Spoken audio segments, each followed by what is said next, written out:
Hola, hola, ¿cómo están? Espero que estén muy bien. Bienvenidos al capítulo número 14 de Inevitable Pelotudez, un podcast que, como ustedes bien saben, traspasa la cancha de fútbol y también en ocasiones de futsal, una cancha un poquito más chica. Hoy tenemos un tema muy interesante y un entrevistado también que nos va a aportar en lo que queremos conversar. Y para partir quiero saludar a mi gran amigo y compañero Iván Lizana. ¿Cómo estás? Hola Vito, hola a todos y todas quienes nos escuchan muy bien. En una semana en que está ya haciendo mucho frío y bueno, para hoy día les traemos justamente un capítulo para que calienten un poco los pensamientos, para que ejerciten también el cerebro. En definitiva, un capítulo para pensar un poco más porque el tema va a estar un poquito más denso, así que ojalá les deje harto para reflexionar después. Sí, nos referimos a la relación que hay entre el fútbol y la identidad, cómo se conforma la identidad de las personas en respecto a un equipo, una camiseta, un escudo, valores, pensamientos y específicamente en la identidad territorial, cómo finalmente en los espacios geográficos, en las ciudades, los países, se genera una cultura a través del fútbol o a veces las mismas costumbres que vamos incorporando como sociedad las reflejamos en la cancha y en los estadios. Y para poder conversar de este tema muy interesante, tenemos a un viejo conocido, invitamos a Matías García, quien es antropólogo de la Universidad Austral de Chile y él participa de la Fundación Fútbol y Sociedad. También en 2016 fue asesor del programa de Estadio Seguro, es autor de la publicación Convivencia en Competencias Deportivas, guía docente de formación en ciudadanía deportiva y actualmente se encuentra viviendo en Irlanda y también podemos acotar que es un gran fanático del fútbol. Sí, así que estén muy pendientes de este capítulo que va a estar muy interesante. Queremos dar varios ejemplos de cómo se manifiesta la identidad territorial en el fútbol, así que no se pierdan ni un solo segundo de este capítulo. ¿La pelota se mancha o no? Ahora comienza Inevitable Pelotudez, un podcast donde Iván Lizana y Vicente Vázquez te contarán historias que traspasan la cancha. Política, género, cultura, nada de esto es ajeno al fútbol.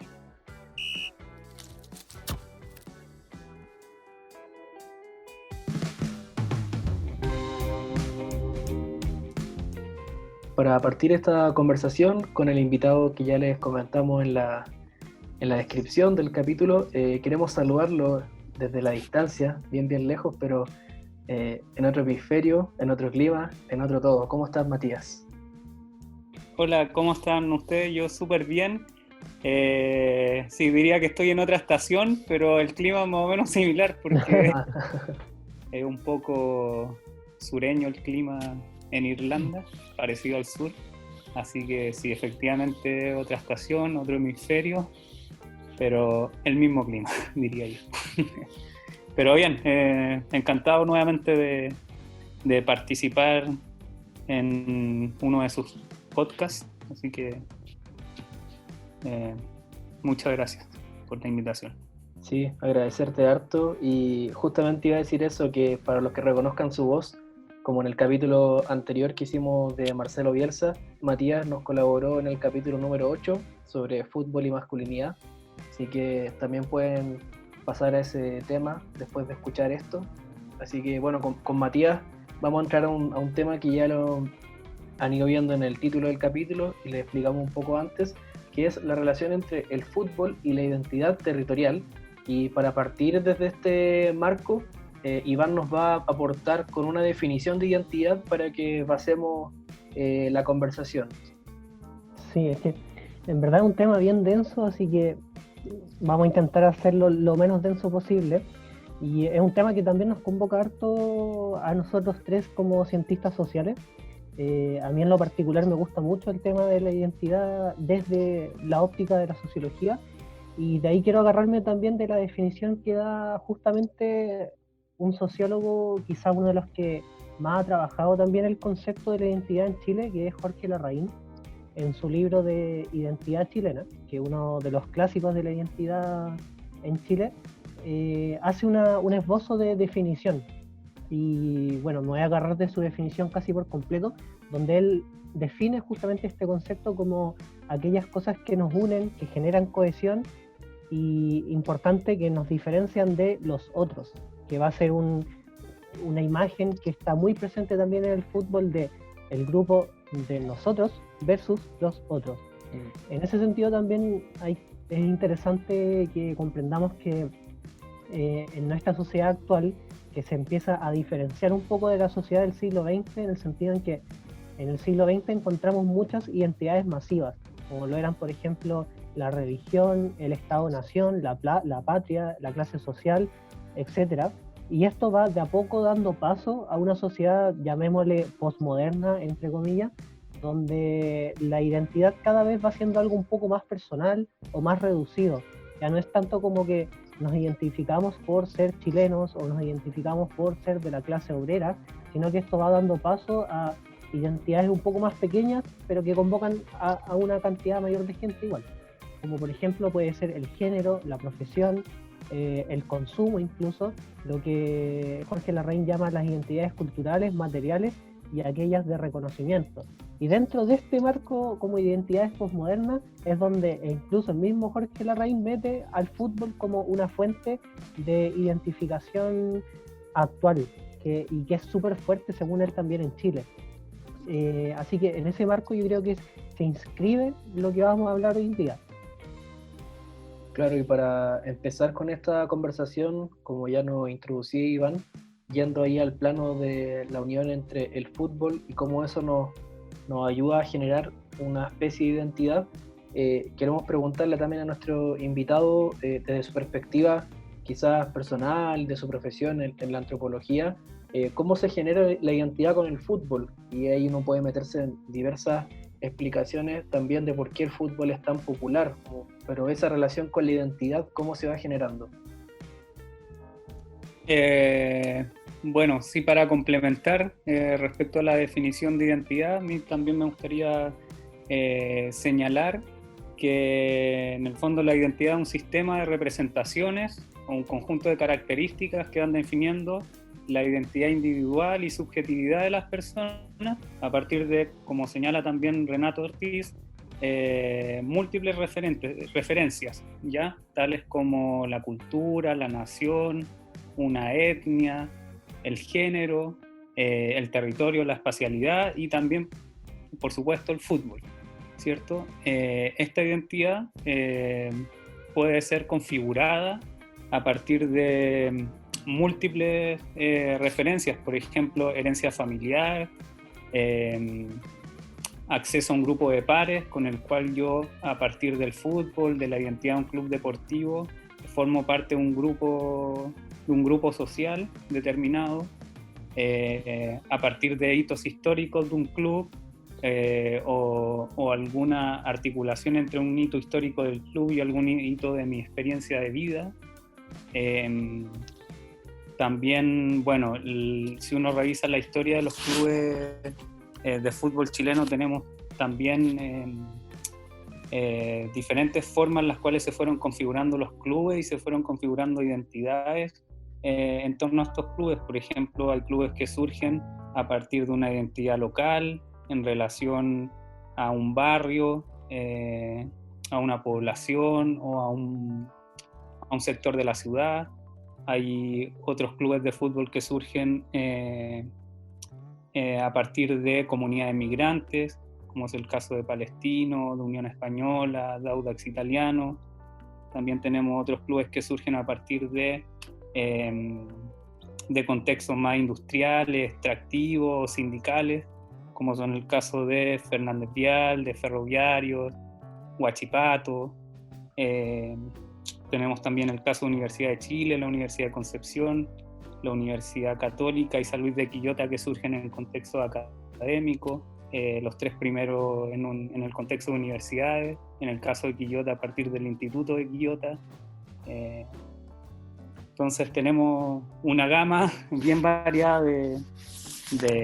historias y configuraciones identitarias en torno al fútbol. Al principio nombraste un punto que es súper interesante porque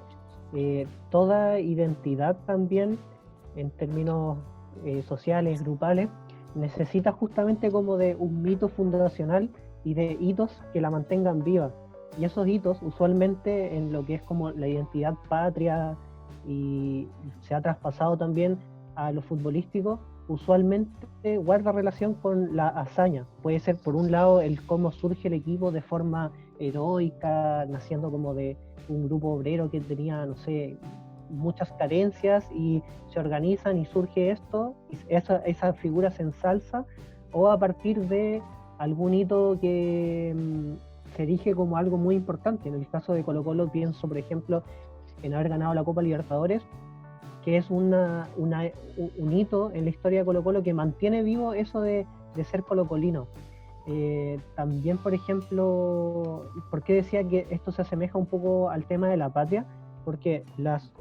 el surgimiento del fútbol también va muy a la par del surgimiento de los estados-nación. Y esto va dando paso a que el fútbol en algún momento, por ahí como por 1920, 1910, también fue como un motor,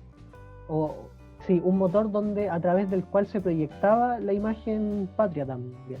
Y esto necesitaba justamente de esta retórica como del heroísmo, de que nuestros jugadores, al ser representantes de la patria, son fuente de gallardía, de honor, de éxito, y por eso que se suelen asemejar muchas veces como esta retórica media militar, como de guerra, de campo, con la retórica futbolística, que es paradójico porque lo veíamos también contigo en el capítulo de masculinidades, que suele también ser una retórica bien masculinizada. Sí, estoy totalmente de acuerdo. O sea, ahí vemos una interesante articulación entre las configuraciones de la patria, la masculinidad y el fútbol, y cómo entran en juego y se articulan estas configuraciones identitarias respecto al género, la masculinidad, el fútbol, la patria, la nación, en torno al fútbol, ya en determinados periodos históricos. De hecho, un ejemplo muy interesante que a mí me llama mucho la atención respecto a la identidad futbolística es el caso de el Celtic y el Rangers de Glasgow, porque ahí hay una configuración identitaria que articula varias otras referencias identitarias, que son básicamente la religión y la nacionalidad, porque tenemos por un lado, y que fue en el fondo la configuración histórica de la rivalidad entre estos dos clubes, porque tenemos por un lado los fanáticos del Celtic, que son de base católica y republicana, más relacionados a la República de Irlanda, y por el otro lado tenemos los hinchas del Glasgow Rangers, del Rangers de Glasgow, que son más bien de base protestante y lealtistas o unionistas, que de hecho cuando uno ve referencias simbólicas en los estadios de tanto del Celtic como del Rangers, uno puede ver más bien referencias simbólicas ligadas a eso más que al propio club. O sea, por ejemplo, podemos encontrar en el estadio del Rangers más bien banderas unionistas, de banderas británicas, y en el caso de el Celtic podemos ver banderas de color naranja, verde, blanca, que son la de la República de Irlanda. Ahí hay una configuración bien interesante entre una identidad nacional, una identidad religiosa y una identidad futbolística. Claro, el ejemplo que van dando ustedes da cuenta también de cómo se va manifestando en diversos ámbitos la identidad o la construcción de una identidad, que Iván lo resumía bien al inicio, que supone un nosotros y un otros, o un ellos, que podría ser el discurso más apropiado, y que probablemente explica también en cierto punto la necesidad, entre comillas, de generar rivalidad, y que en ese plano se permitan muchas cosas. Y aquí voy con esto, que si bien se puede encontrar el ejemplo muy fácil entre naciones, dígase en una Copa América, en una Eurocopa, en un Mundial, donde no solamente juegan 23 o digámoslo 11 futbolistas, pero un plantel de 23 compite no solamente por un éxito deportivo que les atañe objetivamente solo a ellos, porque ellos ganan el premio, la copa, ellos son los que juegan, el resto no juega, pero pareciera que juega un país contra otro. Y eso también se puede hacer la analogía a las ciudades en los países. Por ejemplo, en todos los países del mundo, me atrevería a decir, hay al menos un equipo, y debe haber varios, que aparte de su nombre, está incluida la ciudad de donde son. En Alemania hay mucho de eso, en Chile a mí me costaba explicarle hace un tiempo a un niño brasileño que el equipo del que soy hincha se llamaba Deportes La Serena, porque en Brasil, si bien hay varios equipos que tienen el nombre de la ciudad o del pueblo donde son, varios no son así. Entonces me costaba explicarle qué era la palabra esportes y la ciudad, porque aquí en Chile hay muchos equipos que son, por ejemplo, deportes algo, universidad o fútbol club algo, y en todo el mundo está esa identidad con la ciudad o al menos con el barrio. Hace tiempo hablábamos con Iván lo interesante que es, por ejemplo, que Inglaterra, un lugar en terreno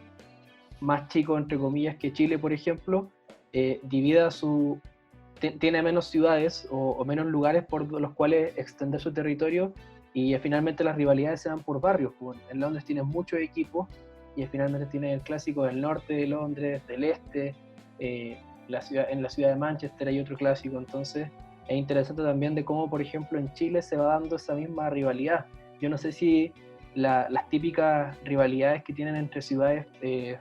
son conurbanas, como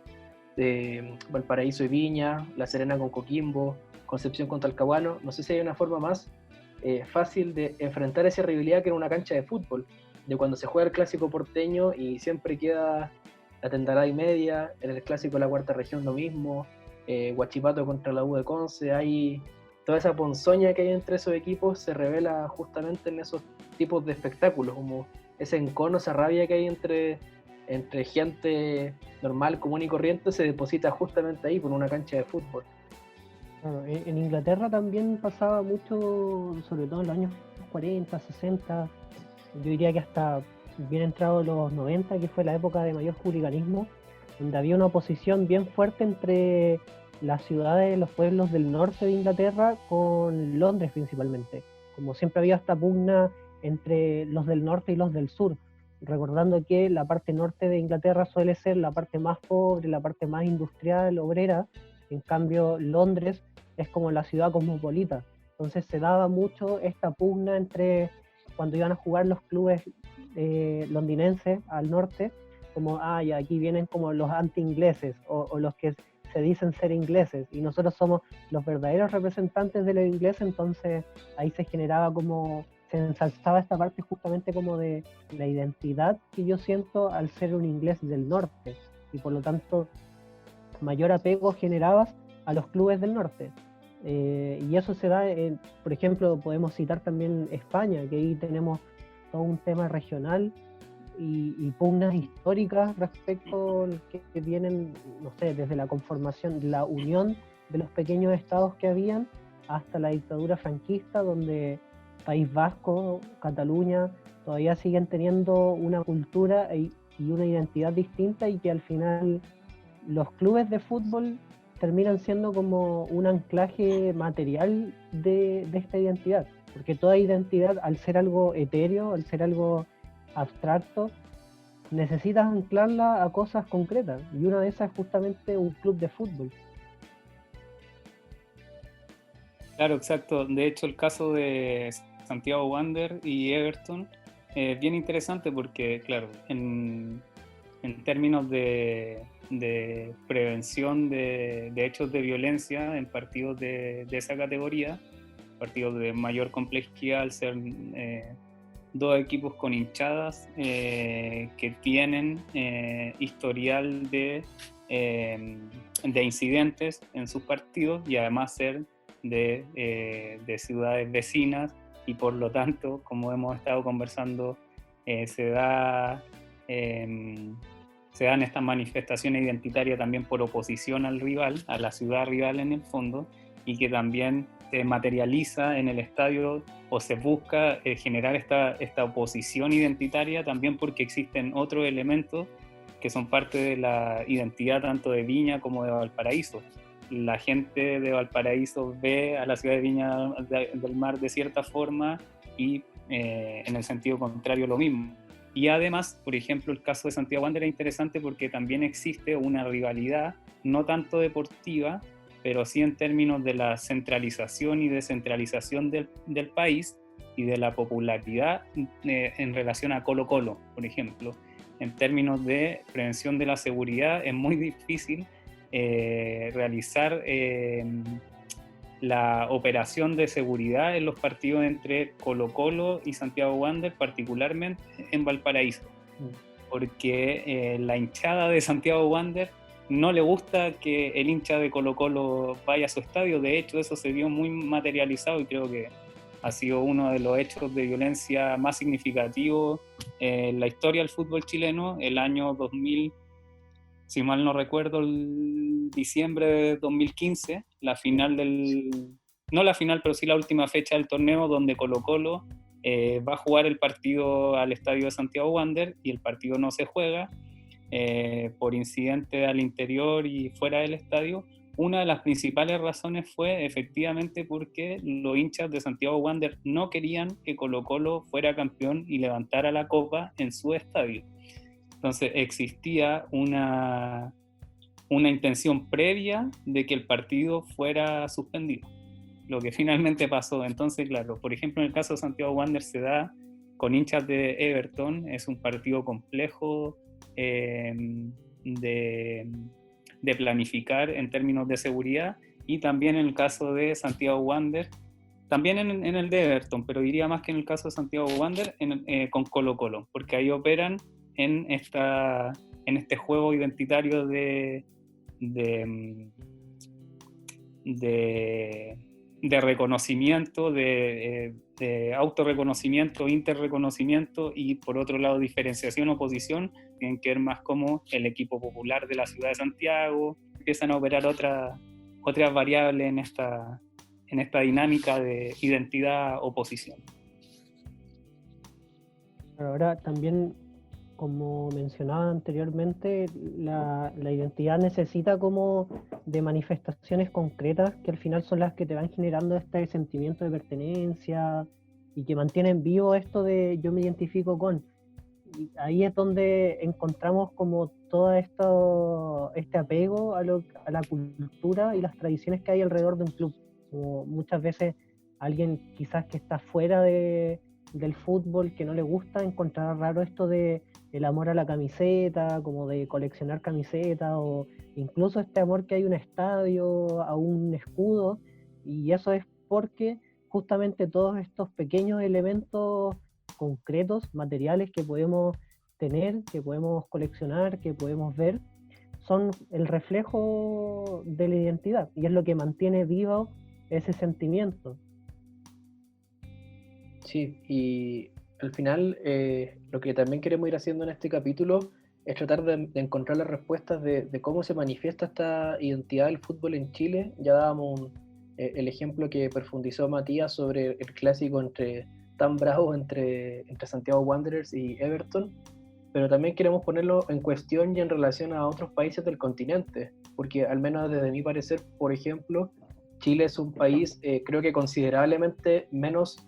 identificado y fanático del fútbol en relación a Argentina, Brasil y diría incluso Uruguay, me atrevería a decirlo, que hay una porción, los que son fanáticos son muy parecidos a los de esos países, pero hay una gran porción de la población que apenas se suma cuando hay partido de la selección chilena y que no sé si entiende tanto del trasfondo del deporte. En cambio, quizá en Argentina es mucho más popular, más masivo ese apego y esa construcción de la identidad finalmente, que genera todas estas consecuencias que hemos ido dando. Si es más popular, van a haber más personas probablemente por estadística adeptas a generar discursos de odio, a generar discursos chauvinistas, y todo eso se va dando, pero siento que en Chile, si bien hay mucha gente fanática, es considerablemente menos que en los demás países, en proporción me refiero, porque obviamente por cantidad de población nos quedamos atrás. Sí, o sea, yo creo que ahí las cifras son bien decidoras, pues alto está muy concentrado la adherencia a ciertos clubes de fútbol que son en general los más populares en Chile, que son Colo-Colo, la Universidad de Chile, la Universidad Católica, que yo diría que responden más a una identidad eh, localizada en el territorio nacional, pero no territorializada, o sea, no colocó la Universidad de Chile, Universidad Católica, si bien la Universidad Católica es reconocidamente un club más popular en ciertos sectores de estratos socioeconómicos más altos de la ciudad de Santiago, pero aún así sigue siendo un club con al igual que Colo-Colo y la Universidad de Chile, no con un territorio específico, no así que entiendo Santiago Wander está en el cuarto lugar en general de las encuestas que se hacen al respecto. Me refiero específicamente a Dimar, que desde el 2009 viene haciendo una medición respecto a la adherencia a clubes de fútbol en Chile. En cuarto lugar tenemos a Santiago Wander, que sí responde a una identidad territorial situada en la ciudad de Valparaíso. Pero en general diría que el dato es que no existe una identidad relacionada al fútbol y a un territorio en específico muy arraigada, como sí ocurre de manera proporcional, por supuesto, en otras latitudes como Brasil, Argentina y probablemente Uruguay. Y eso se traduce en la asistencia de público al estadio, que en Chile en general es baja. En promedio, Colo-Colo, Universidad de Chile llevan, no sé, 25.000, 30.000 personas en promedio, pero en otros clubes la asistencia de público es bajísima y la adherencia también, según lo que muestra esta encuesta, también es muy baja y se percibe una falta de arraigo territorial importante. O sea, un buen ejemplo es Deportes Antofagasta, que el Deportes Antofagasta tiene un problema de asistencia de público al estadio y tiene un problema también de adherencia, de socios, de vinculación del club con la ciudad, y es el club de la ciudad. Entonces, Deportes Antofagasta es el club de la ciudad de Antofagasta, pero no existe esa identidad territorial expresada en una identidad del club de fútbol, y es lo que pasa en casi todos los casos, excepto, diría, Santiago Wander, probablemente Cobreloa en el caso de Calama, O'Higgins en Rancagua quizás, pero en general Colo-Colo, Universidad de Chile y Universidad de la Católica, más me imagino Colo-Colo y Universidad de Chile, son mayoría o son más populares en los distintos territorios del país. Sí, justamente esa es una de las preguntas a las que queríamos llegar en este capítulo, porque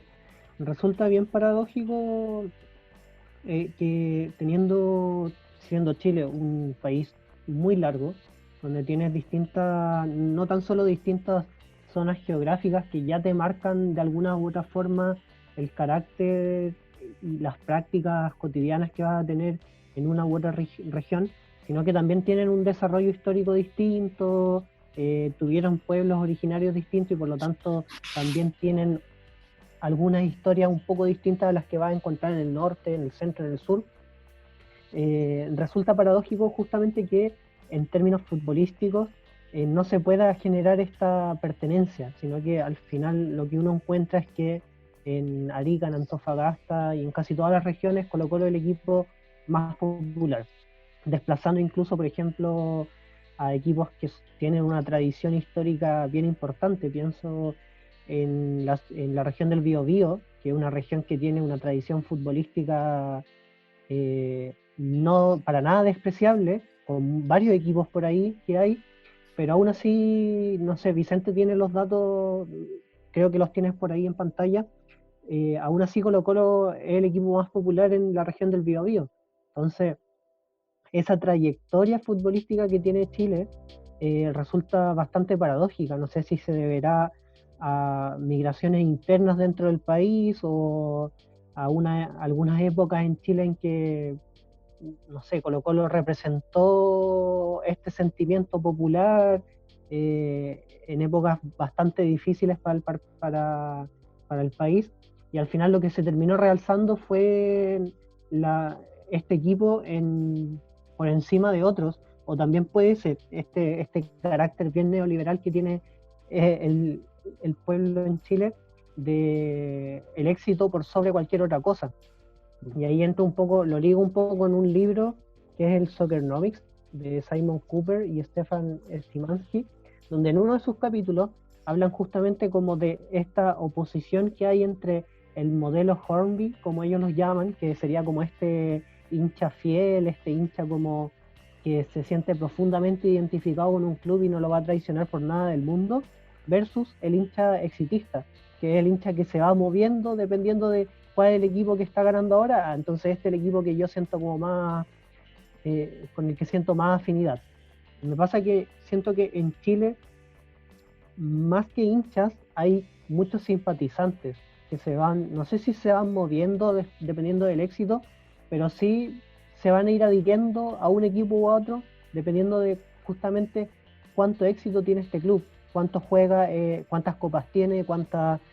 protagonismo tiene en el fútbol chileno y cuántas veces juega en copas internacionales. Y ahí es donde termina primando justamente la Universidad de Chile y Colo-Colo, versus otros equipos que quizás tienen una tradición histórica, pero que, no sé, pensándolo en términos como economicista, no es tan rentable ser hincha de esos equipos si no vas a estar peleando copas año a año. Claro, sí, es bien interesante porque yo creo que hay una gama de posibilidades cómo se vivencia la identidad de un club de fútbol. O sea, yo creo por un lado el tipo de hincha que mencionaba recién, que es más bien exitista, responde a un modelo económico, social, basado en el exitismo, en el fondo subirse al carro del éxito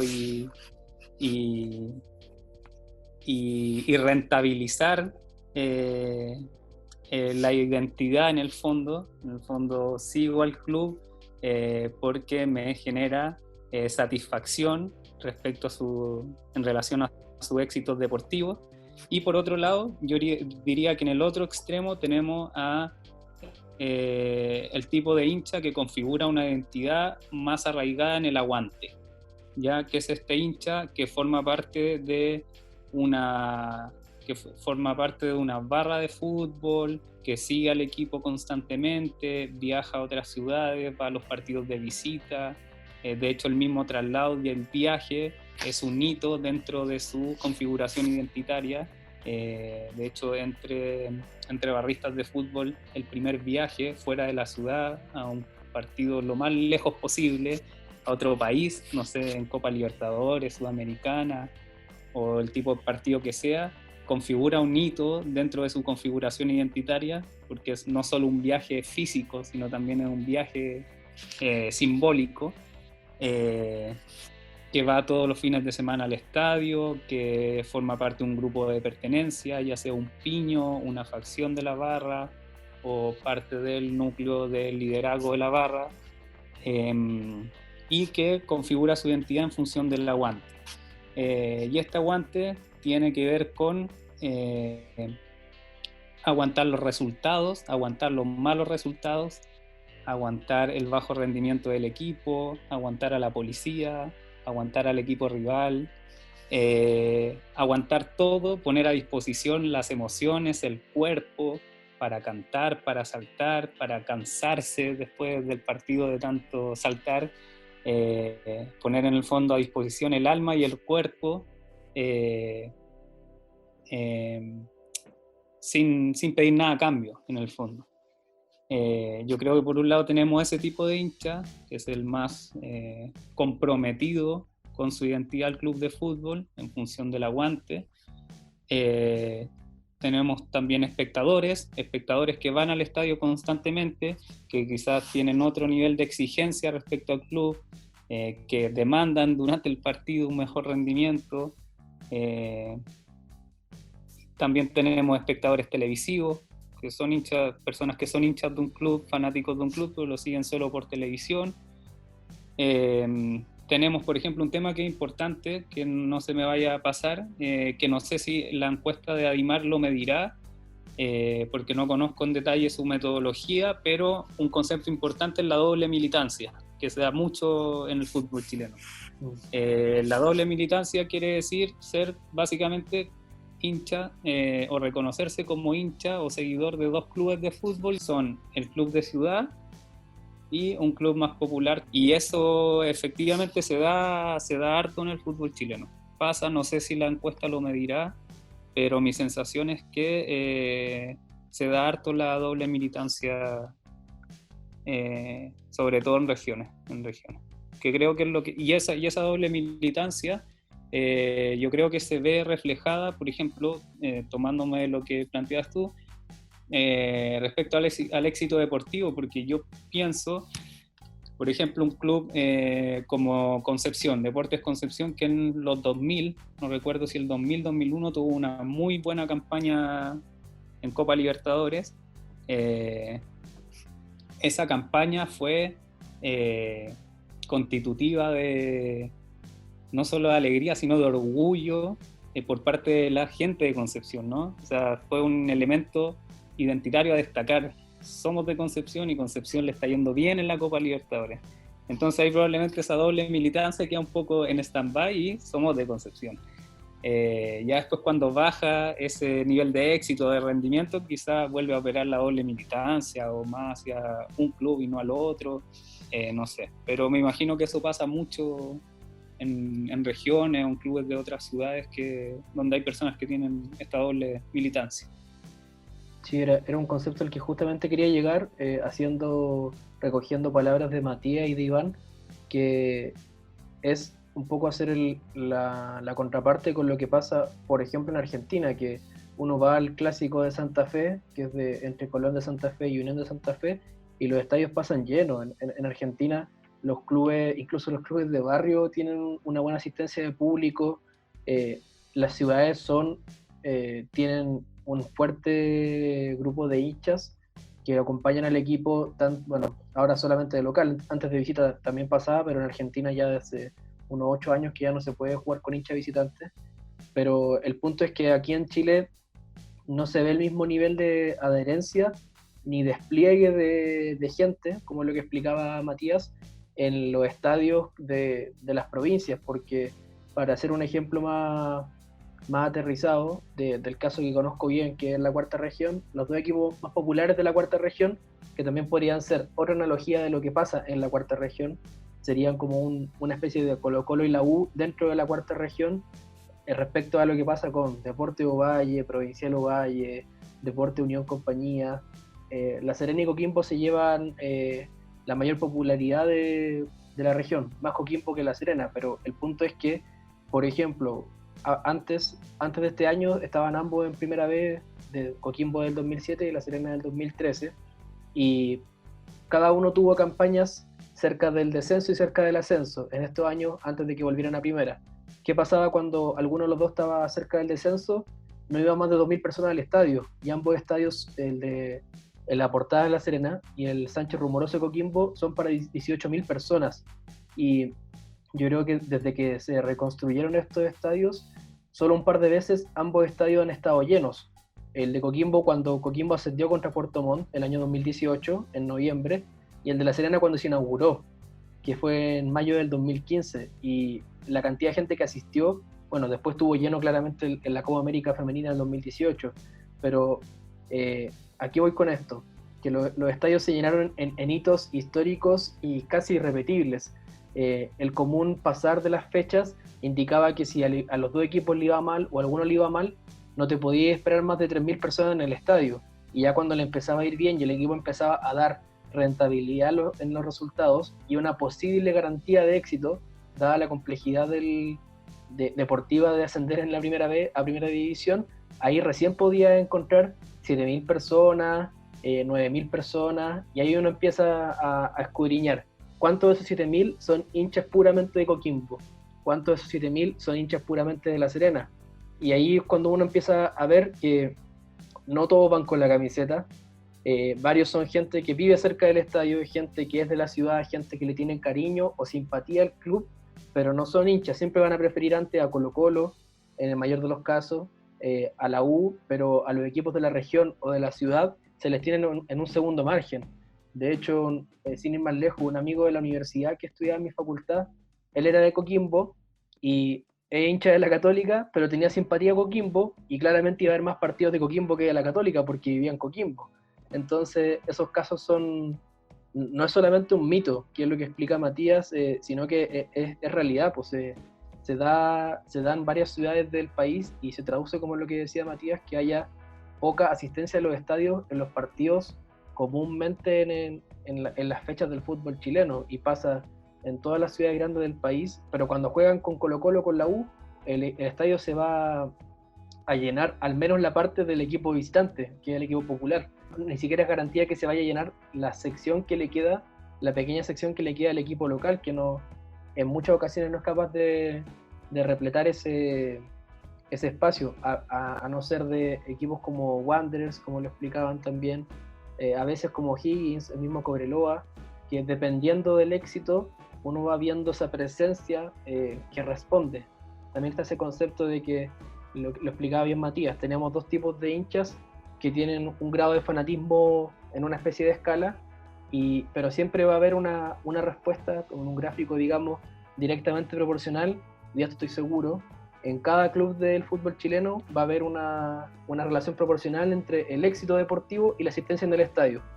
En la televisión no se puede medir tanto eso porque es muy dispar,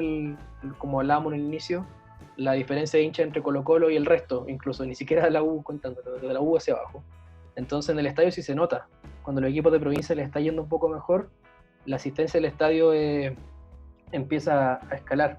Y Iván preguntaba por los datos para que lo vayamos también poniendo en cuestión, que fue la encuesta ADIMAC 2019, que es la que también mencionaba Matías, que va al caso.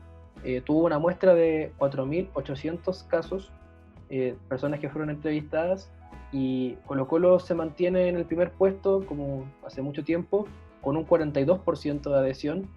De ahí recién lo sigue la U con 20% y la Católica con un 6%. Y ahí ya tenemos un salto enorme en los que son los tres grandes. O sea, pero lo que comentabas tú justamente es como lo que quieren discutir un poco Cooper y Szymanski en el libro Soccernomics, porque en el fútbol como que se suele hacer mucha gala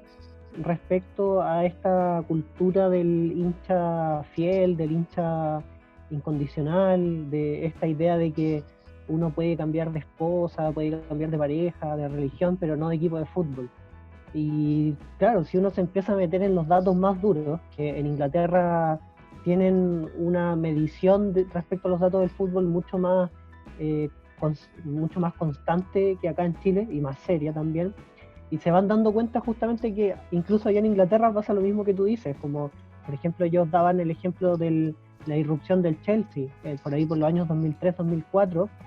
el Chelsea irrumpe como un equipo exitoso y empiezan a aparecer los hinchas que se declaran, o sea, que según ellos se declaran hinchas del Chelsea, y empieza a aumentar y se empieza a volver uno de los clubes más populares, siendo que antes el Chelsea no era un equipo que destacara por eso específicamente. Entonces, como que rompe un poco esta idea que siempre tenemos de los hinchas, de la cultura del aguante, justamente. Volviendo un poco al tema identitario, creo que, como por lo que he podido pensar y leer un poco también, en Chile yo creo que si uno empieza a ver los distintos tipos de identidades con los que te puedes ser afín a un club, que pueden ser como las identidades de clase, las identidades barriales, regionales,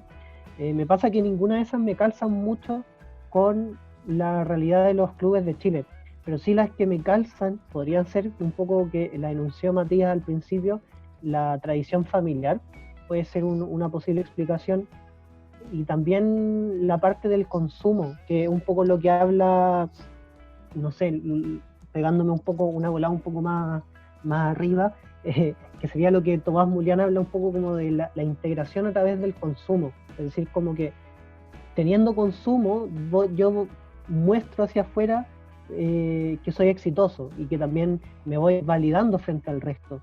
Y una forma de validarse en esta cultura del mall que habla él, pensándola en el fútbol, es justamente ser hincha de un equipo exitoso. Te da mayor estatus que ser hincha de, no sé, de Lota o ser hincha de cualquier club que no tienen títulos. Y como esta cultura del éxito, esta cultura neoliberal se encuentra tan arraigada en Chile,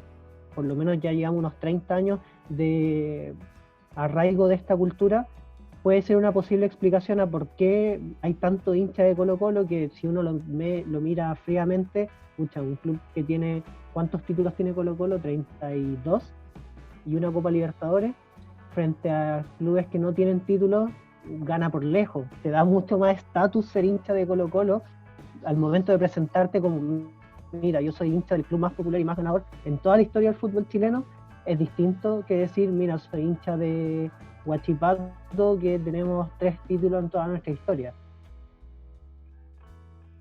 Sí, yo estoy completamente de acuerdo, como decía, en esta amplia gama de si uno podría hablar de tipologías de hinchas, si efectivamente tenemos una base social de hinchas y socios de distintos clubes de Chile y del mundo, porque no olvidemos que los clubes en el siglo XX en Chile se configuran como corporaciones sin fines de lucro, con una base social, base de socios bien importante, y después en los 80, ya 90, con una base de hinchas que empiezan a configurar las llamadas barras de fútbol, y que en el fondo junto a las barras y los socios configuran esta base social que yo diría cada club tiene, pero que representan más bien un porcentaje pequeño dentro. De ahí en adelante tenemos distintas tipologías de hinchas de fútbol y de personas que se aproximan de distintas formas al fútbol, yendo al estadio con camiseta, sin camiseta, yendo siempre, yendo para los partidos clásicos, los llamados clasiqueros, personas que van o que son reconocidas por otros como personas que van al estadio para partidos importantes de campeonato o clásicos, partidos de Copa Libertadores. Tenemos hinchas que no van al estadio y que ven el partido por la televisión y que, claro, como dices tú, puede que en esta lógica de configurar identidad a partir del consumo sea más rentable en esos términos ser hincha de un club más popular y que tenga mayores éxitos, y que tenga más mediatización, porque es como, a ver, para poner un ejemplo actual, o sea, no es lo mismo ser fans de Rick and Morty, a que ser fan de Dark, por ejemplo, hoy este mes. No es lo mismo decir en internet yo soy fans de Rick and Morty o otra serie menos mediatizada que decir veo Dark. No sé si se entiende la analogía. Y en ese sentido, claro, o sea, la identidad de un club de fútbol y la manera de aproximarme a esa identidad o cómo materializarla, hoy en día, sí, como bien tú señalas, tiene mucho que ver con, en el fondo, con el consumo, con construir mi identidad a partir del consumo de ciertos bienes materiales y simbólicos, en este caso, apoyar a un club de fútbol, porque no solo existen dobles militancias a nivel local, pero también existen identidades desterritorializadas en el fútbol global, mercantil, de hoy en día, donde se puede ser hincha de Colo-Colo, como se puede ser hincha de Barcelona, y cuando Barcelona gana la Champions League, estoy contento y demuestro y hago y mediatizo mi felicidad porque el club Barcelona ganó la Champions League, porque no solo soy un ciudadano de Chile, sino que soy un ciudadano, un consumidor del mundo global, y desarrollo una identidad desterritorializada de un país que quizás no conozco. Con esto, para que la gente no se sienta ofendida, no queremos decir que Colo-Colo sea una moda, sino que es como opera esta cuestión no solamente. Sí, de hecho es una buena aclaración, porque busqué los datos de la misma encuesta de IMAR porque quería ejemplificar quería saber qué pasaba con el caso Universidad de Chile, que en la década pasada, 2010-2019, tuvo muchos éxitos deportivos, una sudamericana, un tricampeonato, entre otros logros, y existe el mito que yo he escuchado en mi entorno de que la Universidad de Chile fue una moda durante esta década, producto de su éxito, pero más bien los datos dicen que no ha habido mucho, entre la encuesta del 2009 y la última encuesta que revisé del 2018, la verdad es que no ha habido, en las distintas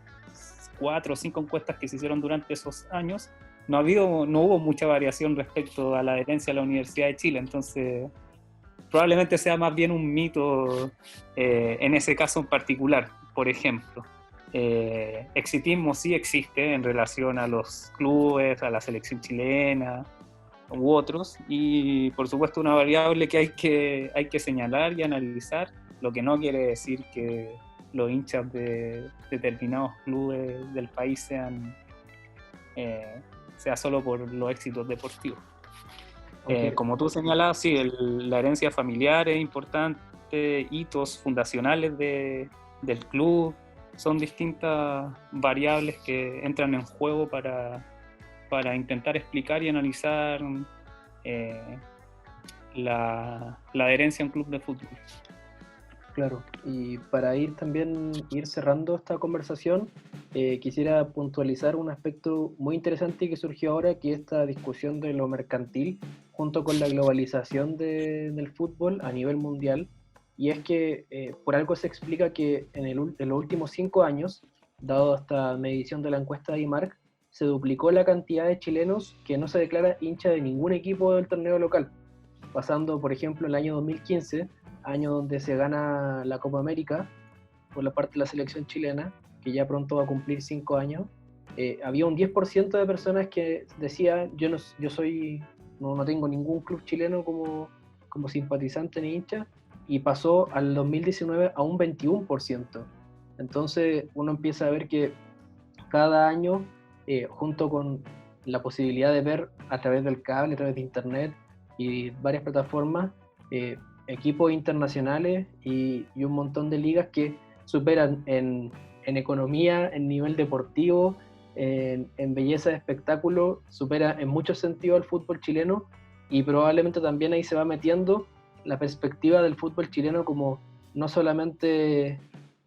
algo que no te genera ni siquiera pertenencia de algún tipo de cariño, sino también vuelve a entrar esta idea del éxito. ¿Y cómo se refleja eso? En que en los 90, donde probablemente había mucha más pertenencia barrial y territorial respecto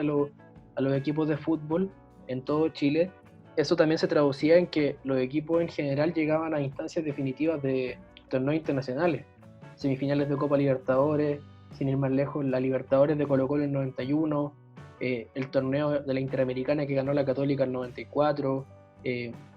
ahí también Cobreloa logró buenos resultados, la Unión Española también. En cambio, en la década de los 2000 hemos visto que es casi sabido que en la primera ronda van a estar todos los equipos chilenos afuera de las copas internacionales, y eso también yo creo que va puntualizando y metiéndole más presión a que la gente se desapegue de el mínimo cariño que quizás existe por los equipos del fútbol chileno, y que logra que no haya una adhesión más masiva. Y otros datos que explican también esta disparidad gigante entre los clubes es que en ninguna región, por ejemplo, de la medición de IMARC, hay un equipo de provincia más popular que Colo-Colo.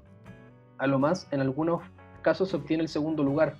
que digamos, en todas las regiones de Chile, Colo-Colo sale primero, y en algunas regiones, que es las que paso a decir a continuación, hay algunos equipos que no son la U que obtienen el segundo lugar, que es el caso de Coquimbo Unido en la 4ª región, Santiago Wanderers en la 5ª región, O'Higgins en la 6ª región y Temuco en la Araucanía. Entonces son solamente 4 equipos en todo Chile que logran obtener en su lugar territorial un segundo lugar detrás de Colo-Colo. Y otro dato que también es increíble en torno a lo que decía del declararse no ser hincha de nadie,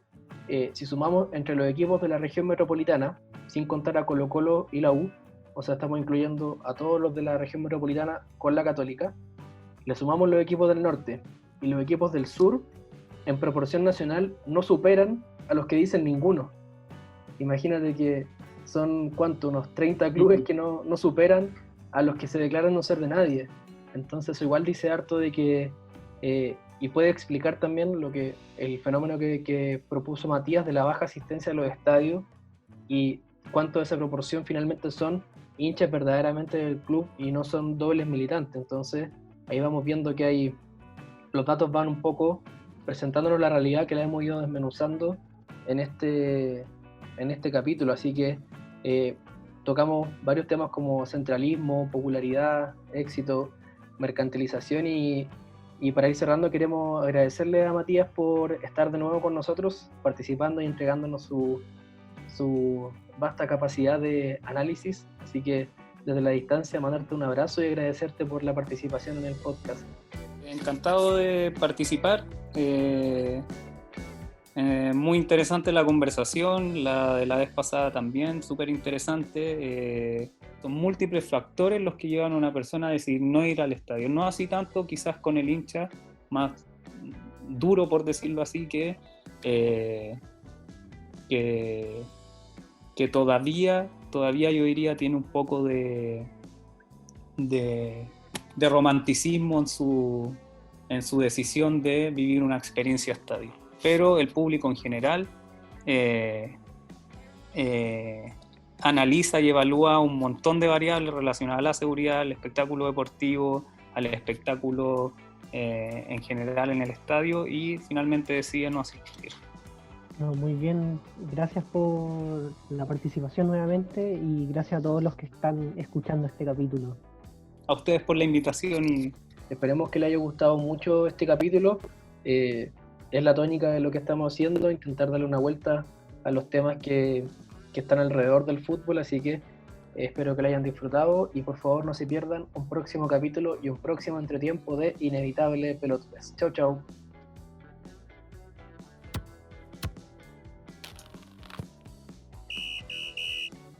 El tercer tiempo ya terminó, pero siempre habrá temas para conversar sobre el deporte rey.